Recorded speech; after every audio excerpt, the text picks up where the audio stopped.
Alright, so hopefully the majority of this sheet is just straight up review. Again, I've got to cover this because there are like 2 questions on the next SCA that are going to be talking about midpoints and how to use them, so I got to be sure that we remember what midpoints are and how to use them. Alright, so the first one just tells you to plot A, plot B, and then find the midpoint.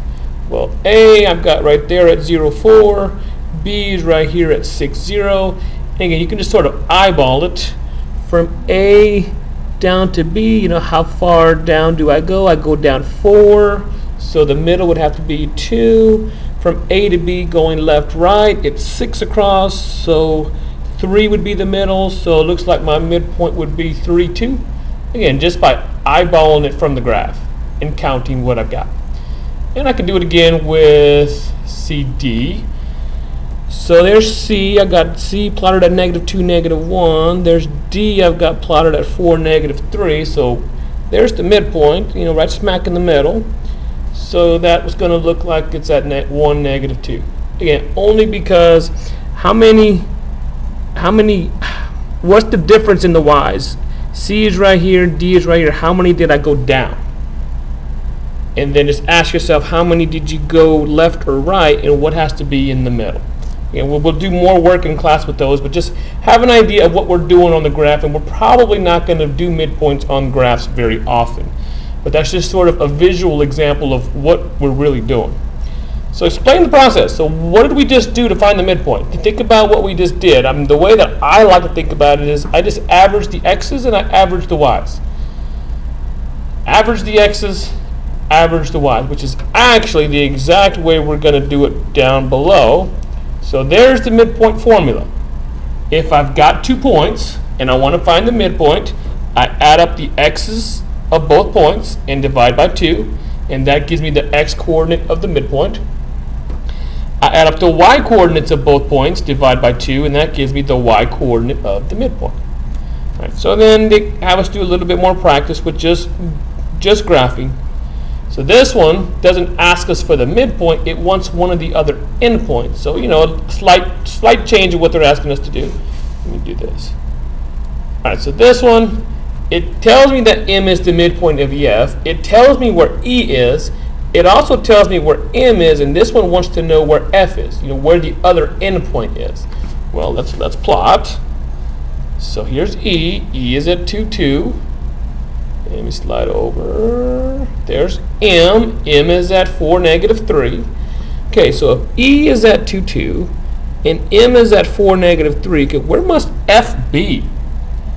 F, again, it must be somewhere down here because here's E, here's M. I know M's the middle, M's the midpoint. So if M's the middle, I should have an idea that F is somewhere over here, but let's figure out exactly what I can do. I mean, I can just count. I can just see. So what do I do when I go from E to M?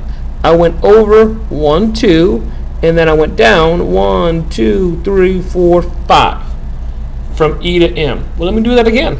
Let me go over 2. 1, 2, and let me go down 5. 1, 2, 3, 4, 5.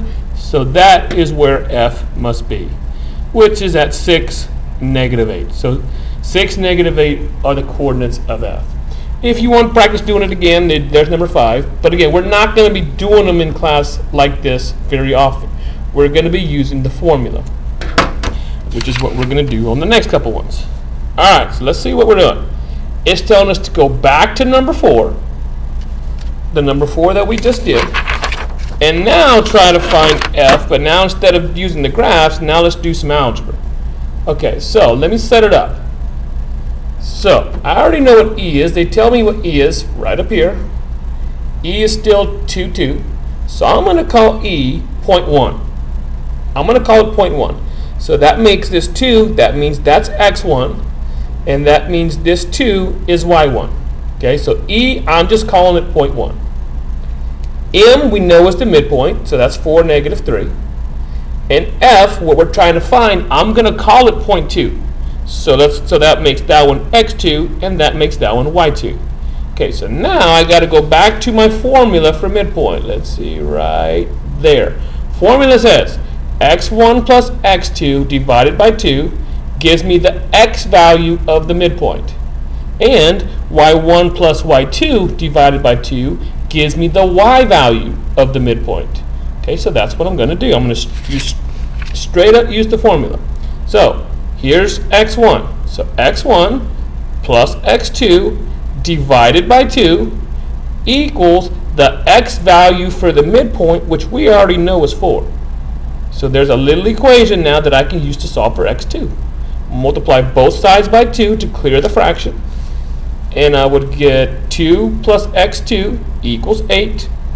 Because multiply this side by 2, that 2 goes away, that clears the fraction. Then 4 times 2 gives me the 8 over here.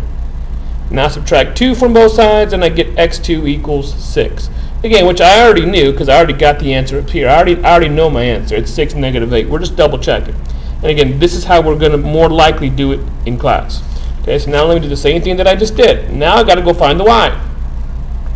So I'm going to take y1, slide over, slide over, slide over, y1, which is 2, plus y2, right here, divided by 2, equals the y value for the midpoint, which again we know right here is negative 3.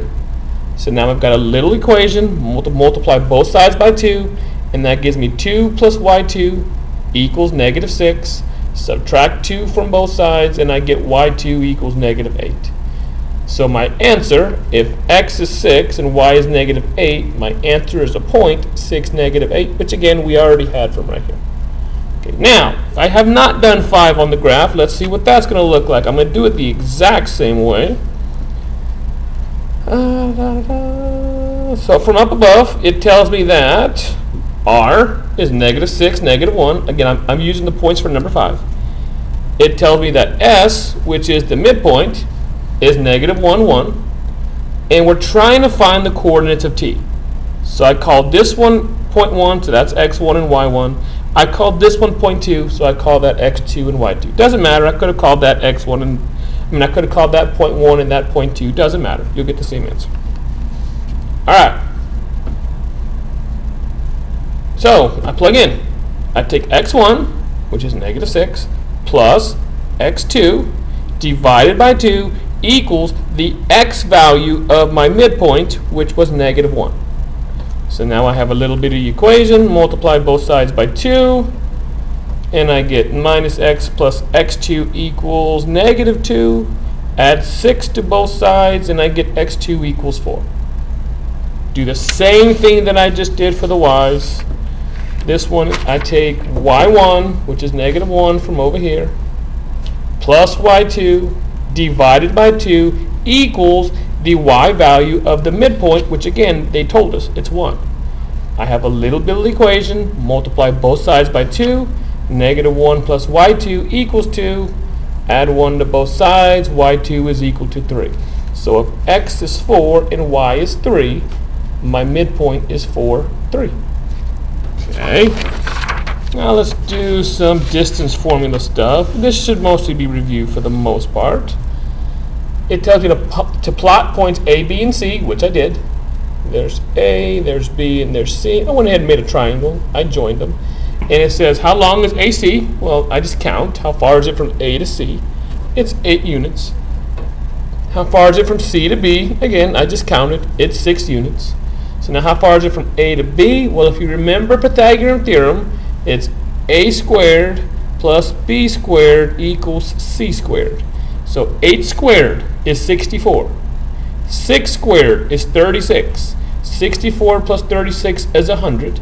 So the square root of 100 must be the length of B, which is 10. Okay.